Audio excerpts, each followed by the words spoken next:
on this computer. Hey, welcome to Illyria.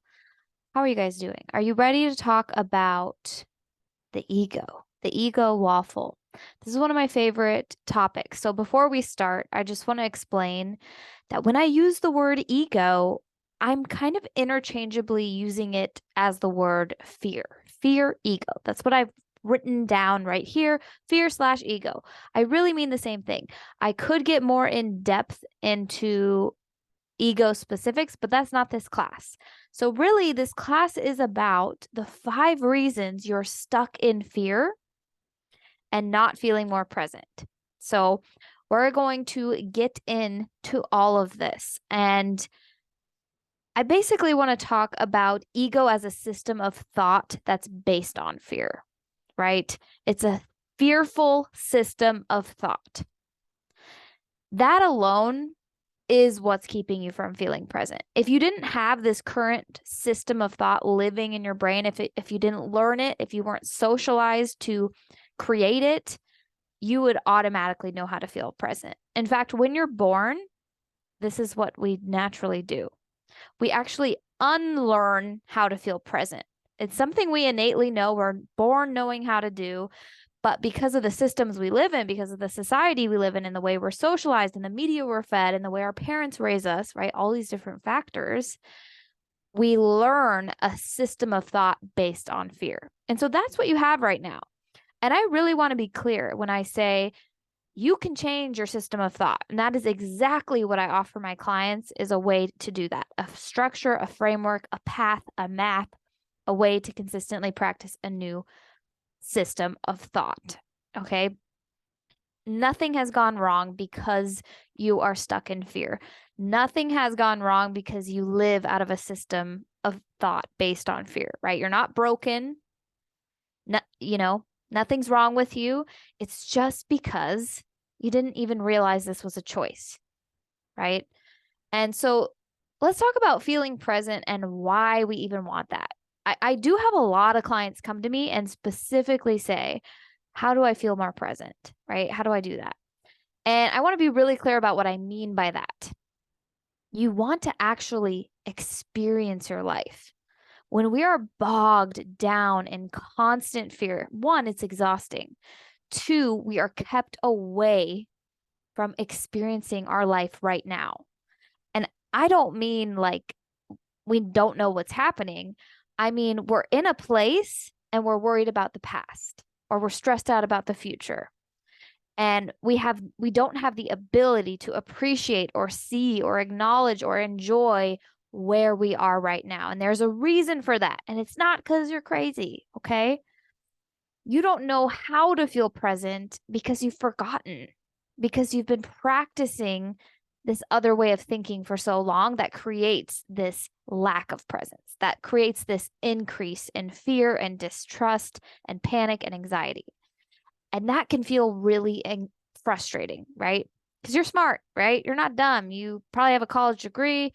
You hold down a job. You're responsible. So why the hell can't you feel present? What is blocking you?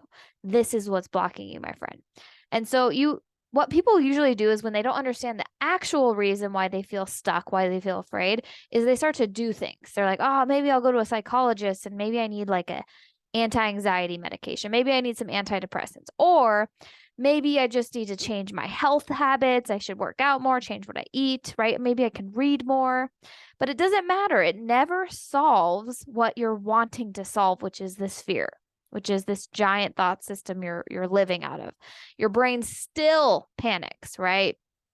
It's still overwhelmed. You still feel burnt out. It catastrophizes everything in your future, and it will not let you relax where you are right now. It won't let you enjoy who you are right now, this stage in your life. One of my favorite office quotes is the very last episode. I'm just like crying at those like last interviews. Oh my God, even thinking about it now makes me emotional. But Andy is like, I wish there was a way to know you're in the good old days while you're still in them. And I cannot stress the importance of this. I remember watching that episode for the first time in my earlier-ish mid 20s, And just seeing how true that was, right? When we're in high school, we're like, oh, I can't wait to get to the next stage. When we're in college, we're like, oh, I can't wait to get married and have kids. When we get married, we're like, okay, got to have those kids. When we have the kids, we're like, oh my God, we got to raise them. We got to be the perfect mom. It's like we're never enjoying ourselves where we are. And I remember I did that, right? Even now, I'm noticing like I just left my full-time job of 8 years at a restaurant and I miss it so much, right? Because all the while I was there, I was like, oh, I can't wait to be a full-time coach. I can't wait to work for myself. I can't wait to get out of here. And I will say, before I left, I learned to really love it. And I learned to understand and be in those moments where I was like, oh, I'm going to miss this, right? I had a little bit of it at the end, but I would say the first like 5, 6 years I worked there, I was like, no, I can't wait to leave this place. Screw this place, right? And now I'm like, my heart breaks because I'm like, oh, I miss the people. I miss the flow of things. Like, I wish there was a way to know I'm in the good old days while I'm still in it. And my friend, you are always in the good old days. It's just you don't have an awareness that you're in them now, right? You have your focus set on the future or the past, depending on what you're choosing to think. And that's coming from this fear that's keeping you stuck. So that's it. You're just confused about how this whole thought system works. You've been really good at practicing the opposite of presence, right? You've been really good at practicing fear. So all you need to do is practice this other way and start practicing now, not later. Because the longer you put it off, the harder it gets, honestly. And you got to trust me on this because your brain wants this to feel way more complicated than it is. It is not. I promise you. So this is the only answer, right? It works. I've proven it in my own life. I've proven it for my clients when they test it out themselves. And hopefully by the end of this call, you will feel what I mean by that, because I really hope to explain it clearly, simply for you today, so you don't leave confused, so you don't leave feeling afraid, right? I want to create this presence here on this call. So let's do that. So I'm going to go over the 5 steps first, the 5 reasons you are stuck in fear and not feeling present. And here they are. The first reason is you have no idea how to handle your fear, right? It's everywhere. It's all around you. It's all you know. You just don't know how to handle it. And so that's the first reason. Second reason is in this system of fear, right? Because everything's stemming off of being in that system, is you're seeking approval. And as long as you're choosing that system of thought, you're going to be seeking approval. You can't choose differently. Third reason is you're unwilling to feel your uncomfortable emotions. And this makes sense because fear is so afraid.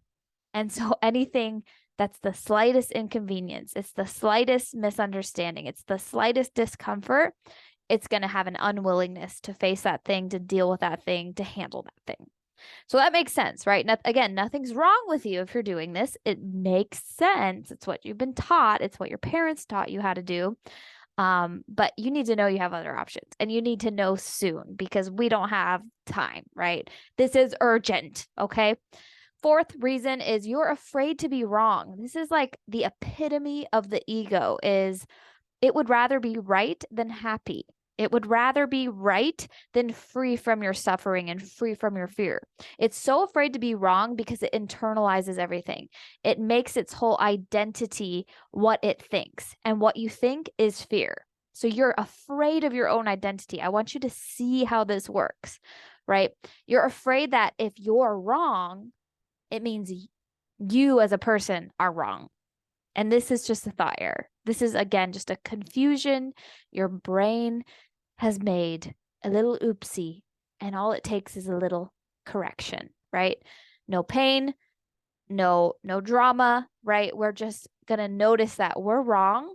All of us are wrong most of the time, and we need not be afraid of that. We need not internalize that and make it mean something's wrong with us or we are wrong, right? Because that's just not true. The fifth reason is you just haven't decided to feel present, right? It's really that simple. You haven't decided to build a new thought system, not based on fear. You haven't decided to stop choosing fear. You just haven't decided. You haven't made these decisions because had you, you would not be in this stuck place, right? You would know how to not seek approval outside of you. You would know how to feel your uncomfortable emotions, because what a decision does is it cuts away your other options and it pulls you forward into creating what you want.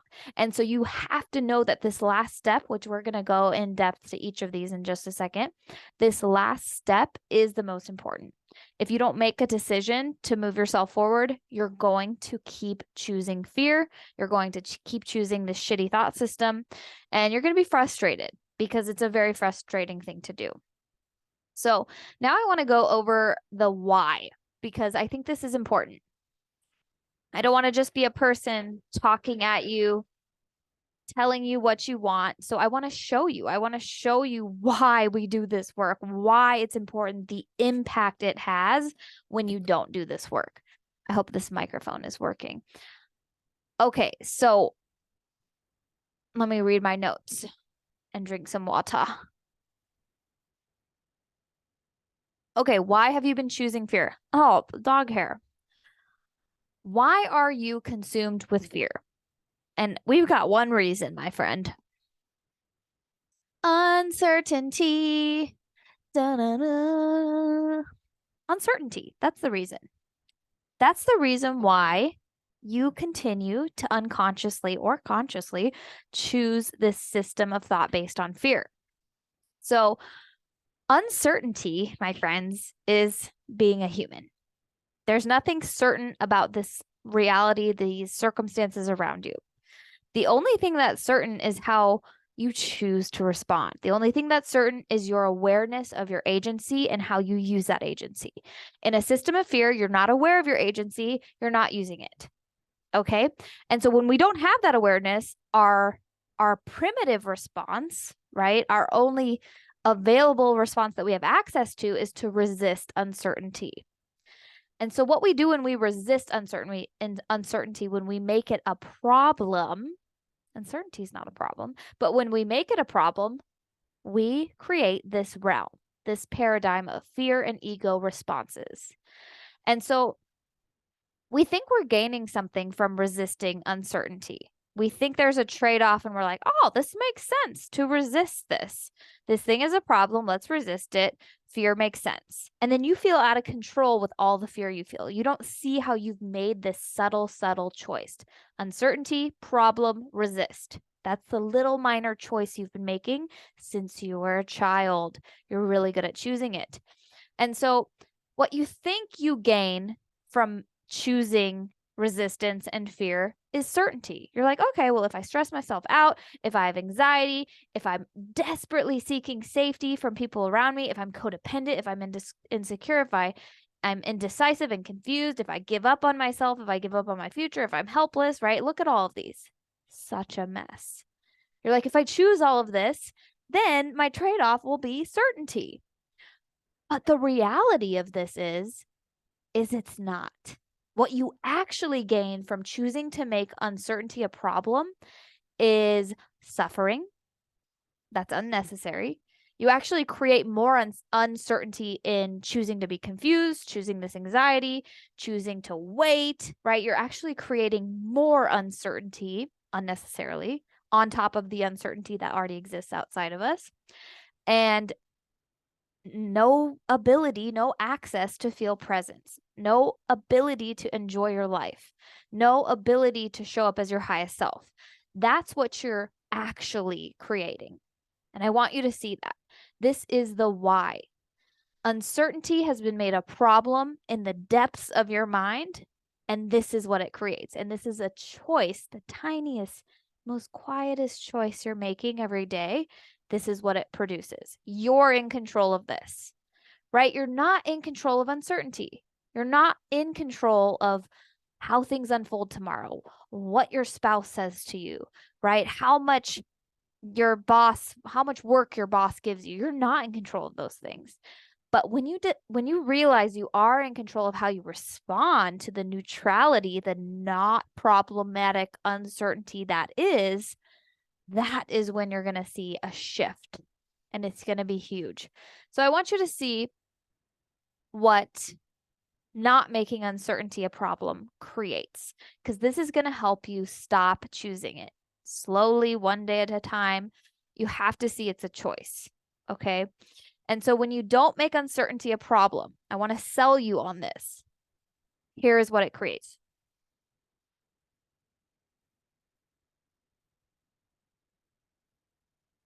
So we've got the same uncertainty that was there before. It's an inevitability, right? But this time we're not resisting it. We're just like, okay, not a problem. Things are uncertain, right? Not only outside of me, but like things are uncertain. I don't even know. Everywhere. Things are uncertain. Not a problem. So that gives us space to see our control, to actually see our choice. And when we have access to that clarity, when we can respond intentionally instead of reactively and fearfully and out of our ego, clarity beckons upon us, right? It's like we flow with life instead of up against it. It's simple. Your confidence increases, your independence increases. It's easy to make decisions. It's easy to take actions. When you're bogged down in fear, you don't take risks. You don't make big decisions, right? You don't do something new. No, because you're constantly trying to create that security and that illusion of safety because your uncertainty is a problem and you need to solve it. And how you're solving it is creating more problems. Okay. So when you finally learn how to allow uncertainty and embrace it and sit with it and think about it more regularly instead of running away from it, avoiding it, resisting it, right? You feel more present and you have less concern, right? It's like that diagram of like three bubbles. It's like past, future, and present. And it's like when those bubbles are huge, your present bubble is really small, and that ratio shifts. And so they become small, past is small, future is small, and presence is huge. I should have drawn that, but I didn't think of it until now. So when you don't make uncertainty a problem, you have access to your choice. You have access to your agency. And you'll finally see that this isn't confusing. It's so simple. It's no longer shrouded in mystery and complicatedness. It's just here, right? And that might take some individualized coaching. I try to give it to you on these calls, but unless I'm in your example, a part of you might not believe me, right? A part of you might be like, that might work for her, but maybe not for me. But it works for you. And I want you to know that. So let's go into the reasons. The first reason is, hold on.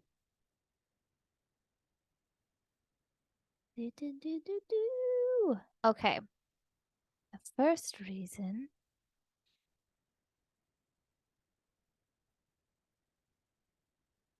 oh God.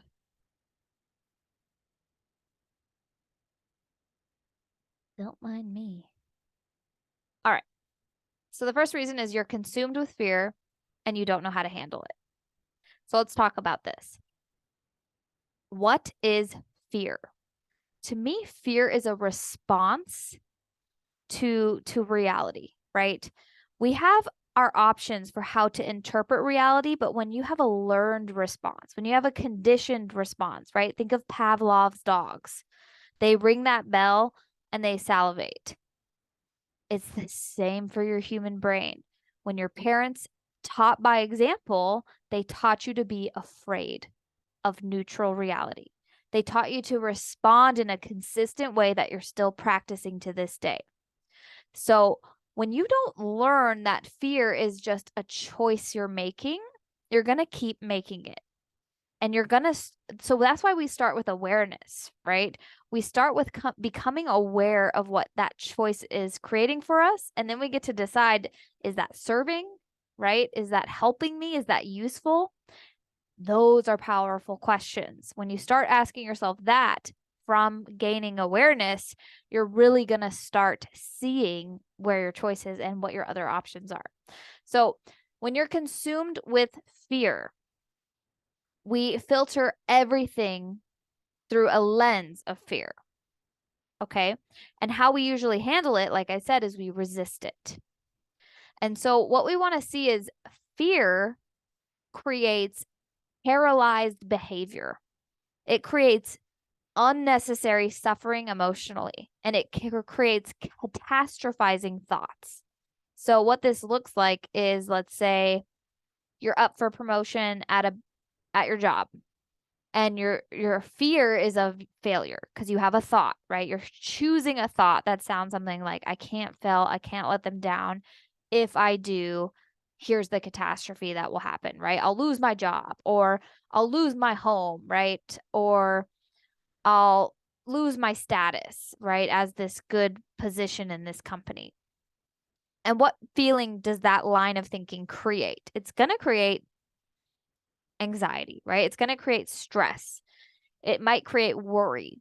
And when you show up feeling that way in this system of thought based on fear, you're going to show up less effective. You're going to fail ahead of time by not choosing a mindset and an emotional state that serves you. We think this fear serves us. We think it's useful, but all it's creating for us is unnecessary suffering, right? Unnecessary problems, and showing up as a lesser version of what we're capable of. I don't mean a less worthy version. I mean, we have an idea of how we can show up in the world. We have an idea of how we'd love to feel, and we deny ourselves that when we choose this fear, when we're operating out of this closed in system that feels like a prison that you don't know how to escape. And so I want you to see how you handle this is a process. You don't wake up, snap your fingers, and no longer have this entire system of thought you've been living in for your whole life, right? This takes time. It takes time to learn how to handle fear differently, to learn how to respond to it and switch gears. And so I used an example with a client yesterday about a factory. And so imagine your whole life, like since you were a little gal or guy, that you've worked in this factory, and it's the system of thought based on fear factory, and you know all the people there, you're familiar with all the employees and all the machinery and how you guys operate together. And now I'm coming in and I'm like, hey, you've got a choice. You can keep living in this factory, right? You can keep all the familiarity that you know and you're comfortable with, and you can also keep the results they get you, and you can't have anything else, right? You can only have fear of failure, stifled growth, indecision, confusion, stress. You keep that. That's your choice. Or you can walk across the street with me and start building the foundation for a new factory. And in this factory, you're not going to have fear anymore. You don't have to choose any of those responses you don't like anymore, but it's going to be unfamiliar at first. It's going to be new people, new machinery, new responses, and it's going to be some work. It's going to take energy. It's going to take effort and time to build it up to this point where that fear factory is at today. And so I literally had her visualize like walking across the street to a different factory, right? And of course, sometimes she gets scared and she runs back to the Fear Factory. I think that sounds like, oh, Fear Factor, that's the show. She runs back there because she's comfortable there, because she's like, oh, I'm exhausted. I don't want to do this new factory, right?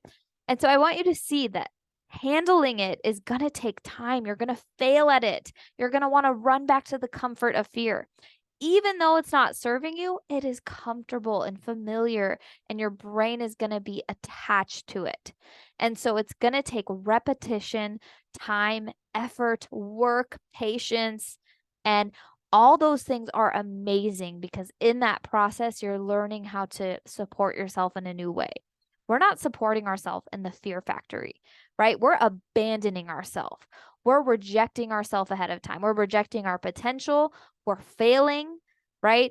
Not objectively, but in our minds because of that emotion. We're failing our ability to be present and experience our lives in a way we want to. We're keeping ourselves, we're denying ourselves of these beautiful, incredible, wise things because of a little factory our parents helped us set up since we were a kid, and we don't want to move. That's it. That's what's keeping you stuck there.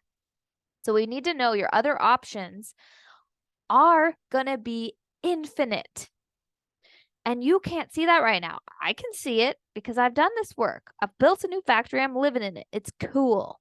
And I know I can build any new factory I want in the future. And I'm not afraid to be uncomfortable now, right? We're going to talk about that soon. But I want you to see your other options are infinite. Every time you tell yourself, I don't have enough money to learn this life-changing, transformative stuff, or I can't get a new job because I've already started this career and I got my degree in this, and so it's too late. Or, right? Right? Any limitation you have, it's too late. I'm not good enough, right? These are made up fear factory decisions you don't know you're making. You just think they're true. And it's my job to show you they are not. So let's move on because I'm kind of moving into the other reasons. Okay, this is a huge one. There's no approving of yourself when you choose to live in the fear factory. There's only seeking approval and validation outside of you. That's the stipulation. You can't live in the fear factory and choose to stay there and validate yourself. You can't do both at the same time. So here's why we seek approval outside of us when we're under the guise of fear and ego. We do it because we have a sense of security in it. We think if we gain other people's approval, whoever it might be, our boss, our circle of friends, our parents, we think we're marked safe from this uncertainty that we talked about earlier.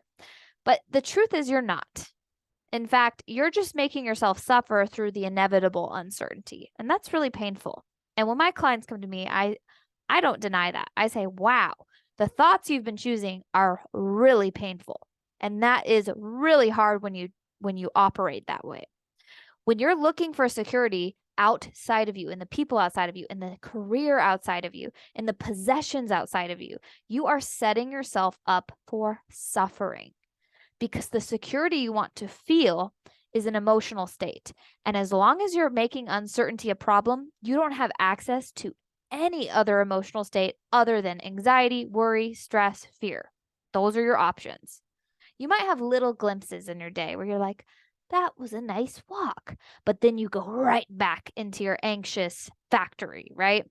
So I want you to capitalize on those little glimpses if you do have them. If you don't, it's not a problem. No matter where you are, we can get you started in the right direction. But in those little glimpses, I want you to ask yourself, what would it be like to have a whole day in this place, in this emotion? What would it be like to never have to go back to that anxious feeling? This is coming to you from a person who had such bad anxiety and panic attacks, I would literally faint. I don't do that anymore. I have learned how to handle my anxiety. I've learned how to approve of myself. This is why this is reason number 2, is because it was such a cataclysmic shift in my life and I hit the ground running. The minute I learned, okay, they don't actually give me security. I'm doing all this for nothing. And when I do attempt to get their approval, I'm actually making myself more insecure. When I learned that, I was like, done. I'm not doing that anymore. Let's run. Let's run the other direction. I want you to do the same. The next is safety. If other people validate us and approve of us, there's a primitive response where we literally feel safe, like we will have our resources, we'll have enough food, we'll have shelter because we're tribal people. When you weren't approved of in a tribe back in old times, if you got kicked out, that did mean death. So any kind of rejection literally registers in your primitive brain as possible death. And this isn't an over exaggeration. This is a real visceral experience in your body, and that's scary. And so that's why we need this logic and awareness to help ourselves back into a regulated nervous system state, back into logical awareness where we have access to other options for thinking that aren't based on fear. It's not logical to think if a friend at work makes a rude comment about you, you might die, right? It's not. It is not. And so we need to coax your brain, communicate with your brain and say, okay, here's what you're thinking. You're thinking my safety is dependent on others' approval of me. And so you're denying yourself, you're abandoning yourself for the sake of their approval. But what we really need here is to feel safe in where I am now so we can have clarity, so we can be functional, so we can contribute to this world. I really think it's a privilege. If you're an alive human being, you have something to contribute, and it is your job to contribute that. And when you're stuck in fear, you are withholding it from the planet. You are depriving all of us of your genius. It lives inside of you. We're all a bunch of Einsteins. We think they're an anomaly, right? Geniuses. But every one of us has this capacity and potential, and it is your duty as an alive human being to unleash it. Do not deprive others of it. It's your job to create the safety and security in yourself. It is not other people's job. Let's get it right. Let's fix this wiring. Let's overcome this biological evolution and get to work, right? We don't have time to waste. Next is survival. And we've kind of already touched on this, but if you feel embarrassed, if you feel rejected, you feel like your survival is threatened. And so instead of standing up for yourself, instead of saying no when you want to say no, instead of telling someone like, can't make that, don't want to do that, or telling them the truth, sorry, I don't like that, or this is my opinion and it differs from yours, we'll avoid all of that because we literally think it threatens our survival if we don't agree, if we don't people please, and if we're not nice. And there's layers to this in our socialization and patriarchy and puritanism and sexism, right? There's reasons. We literally at some points in time, like women especially, you could die for speaking back, right? This is recent trauma we're coming out of. But I want to hit the ground running. I don't want to keep waiting and sitting in our trauma and being like, "Oh, that sucked." I want to be like, "Okay, fuck all of that. Let's change it." Right? I know I'm not going to survive. None of us make it out of here alive. We might as well do something productive. And finally, status. Status is the most egoic, fear-based thing. We think it means something about us, but really the whole time we're caring about our status, we are worrying about our unworthiness, right? We're assuming we're not good enough. We have these horrible stories and we're rejecting ourselves. Anytime I see someone caring about status, whether that's in the form of a job title or a possession or clout or fame, not that any of those things are bad, right? I just want to keep them separate. If I see someone worrying about that instead of how they're talking to themselves in their head, how they're feeling on a daily basis, how proud they are of themselves, I'm like, you've got it twisted. You're caring about a status to the outer world and you're abandoning your inner world, and that's all that matters because everything is based off of how you show up in your inner world. So when you don't know how to approve of yourself or validate yourself, this is what you're doing. Denying yourself, rejecting yourself, failing ahead of time, disappointing yourself, and you're lying to yourself, right? You're lying to yourself about what you need because you're caring more about what other people need from you. You're not actually asking yourself the question, what do I need? You're thinking, what do they need from me? Who do they need me to be? And this is really fucking depressing. So I want you to stop asking yourself, what do they need from me? And I want you to start asking yourself, how can I be there for myself? What does that look like? How is that different than what I've been doing lately?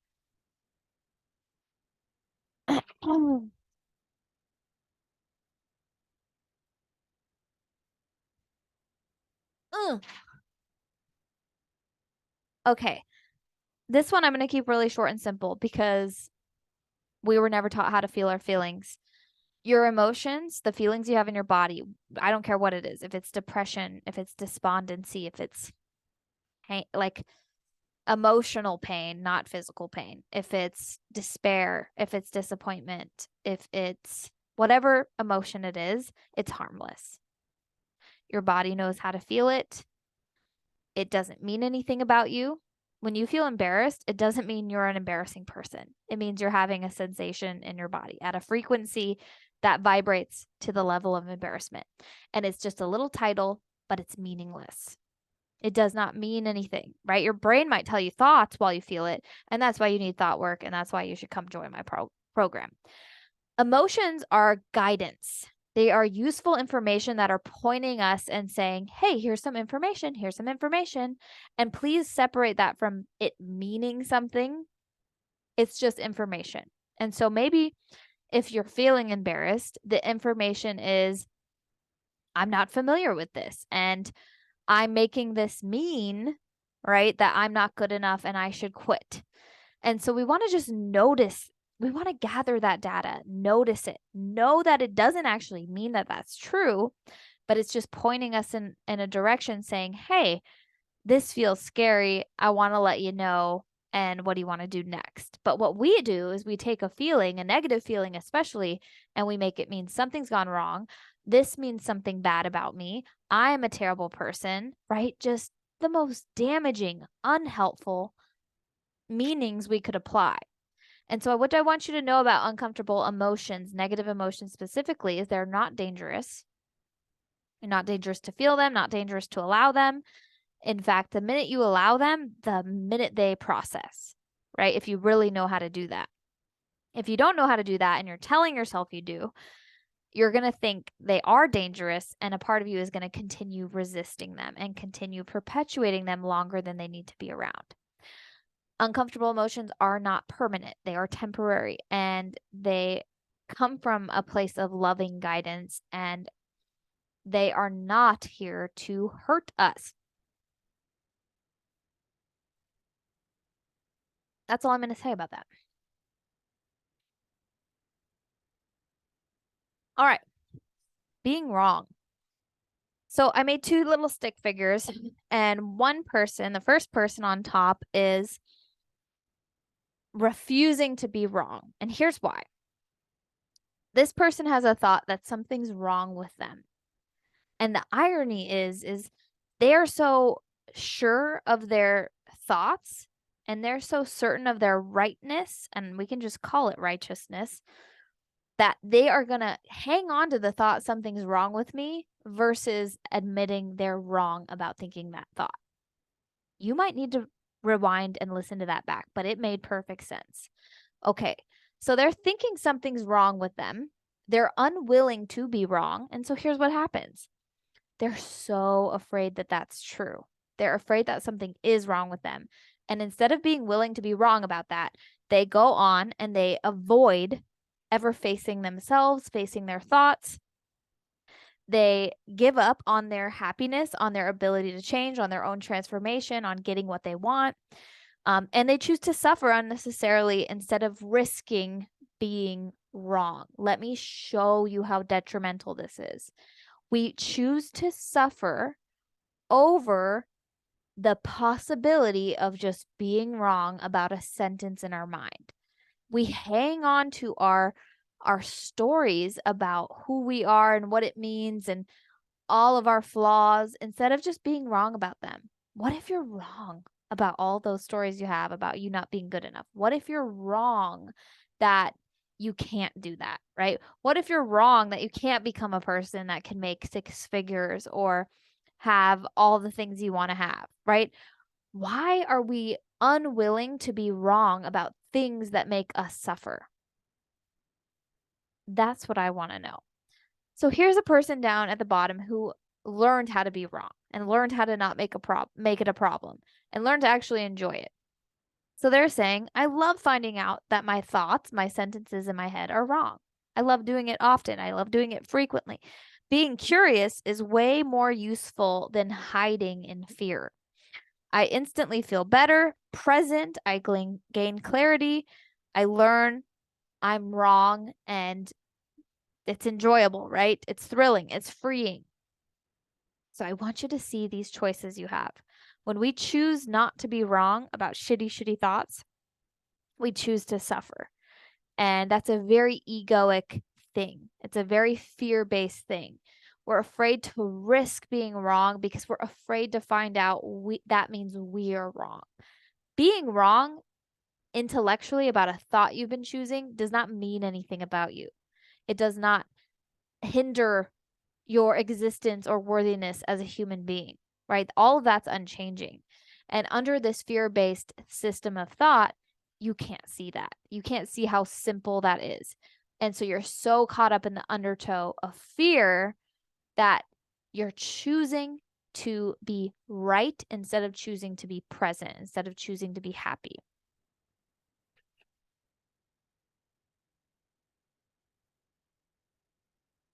And so I added a couple more wrong thoughts that you're wrong about, right? When you tell yourself it's too late in my life, right? I'm at this point, however old, some people say this in their like late 20s. They're like, it's too late. Oh, I ran out of time. They're wrong about that, right? But they're unwilling to admit they're wrong in exchange for letting themselves free from that thought. So they just hang on to it and suffer. I'm a failure. Again, this is a sentence your brain is choosing. And when you're unwilling to be wrong about that, you just perpetuate that thought and you find evidence for it everywhere. And you have to go and prove that you are a failure because that's how the systems in our brain work, right? It's not because it's true. None of these things are objectively true. All of these go in the T line in the model, meaning they are not neutral reality. Failure is not objective, it's subjective. And when you decide you're a failure and you decide you're right about that, you choose to fail yourself. Not because you are a failure, but because for some reason you love being right more than you love winning. Okay. I'll never be able to change. Every human is capable of change, and I mean radical change. And I'm going to die on this hill. But when you tell yourself and you're unwilling to be wrong about that, especially for you, when you say, oh, it might work for them, but it won't work for me. Again, choosing suffering over choosing being wrong about your thoughts. I'm not good enough. This is a classic. This was one that showed up for me so much in my early days of coaching.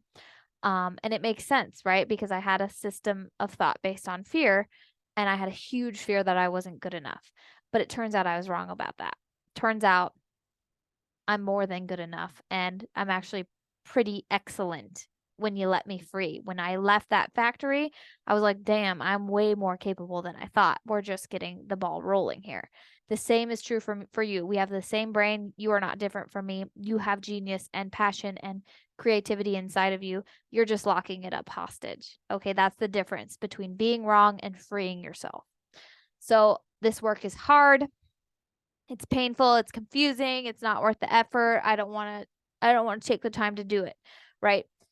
This work is not hard or painful. This work is this work. It's very neutral. It's just a willingness to do it or not. And so when you tell yourself it's hard, again, that's a choice and you are wrong about that choice, right? But by choosing it, by choosing to be right about it, you make yourself suffer. I don't know how many times I can say that, but I could probably go on and on and on about it. Humans like to suffer. The last reason is you haven't decided to override and leave this factory of fear, right? You haven't decided, and it sounds so much simpler. Wait, let me rephrase that. It is so much simpler than your brain thinks it is to make a decision, but your brain has been complicating the hell out of it. It thinks decisions are hard and confusing because you're living in that factory based on fear rather than living in truth of awareness of reality, right? Rather than living in what your options actually are. And so you're not deciding, right? There's no thinking required in making decision. When people say, "Oh, I got to think about it. I got to weigh it out." Like, "Oh, I got to do pros and cons." That's not true. And so the decision we're talking about based on this class is the decision to be present. So what would it look like to decide I'm going to figure out how to feel present this year or whatever in the next 5 years, and what will it take to get me there? Well, I just gave you the framework, the foundation, right? You have to become aware of your fear-based thought system, and you have to be willing to leave it, which means you have to be willing to get uncomfortable. You have to be willing to be wrong about a lot of your thoughts that you thought were true. You have to be willing to, what was the other one? To not seek approval anymore. And you have to start building the new one. Like literally imagine new construction. You don't build a whole factory in a day. It takes planning, strategizing, it takes the equipment and the materials and the work, right? Are you willing to do that? So the reason you don't decide is because you're not convinced that it's worth it. And so that's what I want this call to be, is to show you that it is, right? We all end this life the same way. None of us get out alive. And so when you choose to stay in your fear-based thinking paradigm, you're basically thinking you're like getting a out of jail free card, but really you're living in a prison of your suffering and you have all this time ahead of you and you're choosing to spend it in there. Instead of taking the time you do have, and it's never too late, right? To do this work. But you're making it hard and confusing and saying, I got to think about it and it's not a good time. Of course, it's not a good time when you're in a prison of torture and suffering, of fear, right? Fear is never going to think it's a good time. So that's why you have to see the difference in these. A decision is instantaneous. You make a decision like that. I'll never forget when I just decided to become a coach, and it's because I was watching them offer it, and they said a decision is instant. You don't have to think about it. You don't have to weigh it out. And I was like, "What?" And so even though it feels uncomfortable, because it does, that's going to be part of it. You're supposed to feel uncomfortable. Don't make it a problem. It's going to feel uncomfortable, but it's also thrilling. And it's also freeing to be able to experience your life in the way it's intended. And the way you were born into this world was the ability to feel present, the ability to be aware and enjoy your surroundings. And that has been forgotten in the conditioning and socialization you've received. So deciding and committing is the beginning of an amazing journey and an amazing transformation. And I want you to know that deciding to do this work, there are no losses. There are no sacrifices. In fact, there is no more suffering. Because when you know how to process pain, when you know and practice not making uncertainty a problem, not only do you have so much less drama and stress and suffering in your life, you just have clean feeling experiences, you have clarity, and you have ease in your life, right? How good does that sound? And I want you to know it's not too good to be true. Okay? Your brain is going to argue with me. Your brain is going to say all these excuses, and that's because I want you to see where your brain is sitting right now. It's sitting in a paradigm, a factory of fear, of ego, of illusion, of thinking you're gaining something awesome from choosing fear every day. And I'm sitting over here at this different vantage point of knowing my options, actually having assessed and evaluated what fear did for my life, nothing. Wasted my time, wasted my energy, wasted my potential. Now I'm out here using it. Not only did I get this foundation up and running in record time, which is what my 6-month program does, is it gets your foundation up and running so you can hit the ground and go. But the more eager, the more committed you are, the more fun this is, the more you can get done, the more free you feel, the more good you feel. I'm not saying you feel good 100% of the time, because half the time we have positive emotion, half the time we have negative, but we no longer make that negative half a problem. And it's actually a more enjoyable experience. And so it does feel good. You know how to be present with yourself and others. You know how to show up in the way you've always wanted to show up. I want you to know that little awareness of you seeing yourself show up as your highest self, it exists. Otherwise, it wouldn't be in your brain. It already lives inside of you. And I want you to know that that's possible. Every time your fearful ego brain tells you that's not possible, that's not real, we can't do that, you are wrong. And that should be the best news you hear all week, all month, all year, that you're wrong about that. So please trust me, because I'm not approaching you from a system of fear. And I want you to see that like everyone we're surrounded by is. Everyone's responding to life and reacting to life through fear. They're not doing it through awareness. They're not doing it for self-compassion or curiosity, right? They're doing it because they've made uncertainty a problem and they're terrified. I only want you taking advice or taking notes from people who don't make uncertainty and don't make negative emotion a problem. If you're surrounded by people that do make that a problem, I want you to ask yourself why. And maybe you're the first person in that group who's got to switch things around to help them. Because look around. If you're not going to be the one to do it in your circle, who the hell is? Are they going to be watching this class? Right? Are you going to try to convince them to do it because you're so scared? Don't be scared of this change. I want you to take the pressure off. Learning this work does not mean everything's going to immediately change around you, right? People are going to leave, or you're going to lose things or friends, and right? None of that's true. You're going to be the same person in the same life, but you're going to be experiencing it differently. You're not going to be pushed to change and become president of the United States. It's going to be a progression that unfolds beautifully because you're going to be learning how to trust yourself. And nothing can go wrong when you're prioritizing learning that. Nothing can go wrong. In fact, everything is left to be gained. You don't sacrifice anything. You don't lose yourself in seeking approval from other people. You literally start approving of yourself right now. And I want that for you. So, this made my voice hurt. I gotta go. I hope you guys have a beautiful day. Please, if you're watching this and you're ready for this, you need to instantaneously decide. Don't wait, right? Why wait on escaping from your suffering? What is worth waiting for, right? If you're waiting because you're like, oh, I want to go on this vacation, or if you don't learn how to not suffer before you do that, you're not going to enjoy that vacation, right? You're not going to register or have presence in that experience when you're worried about the past and focused on the future in a negative way. So go to my website, aliciaturnercoaching.com.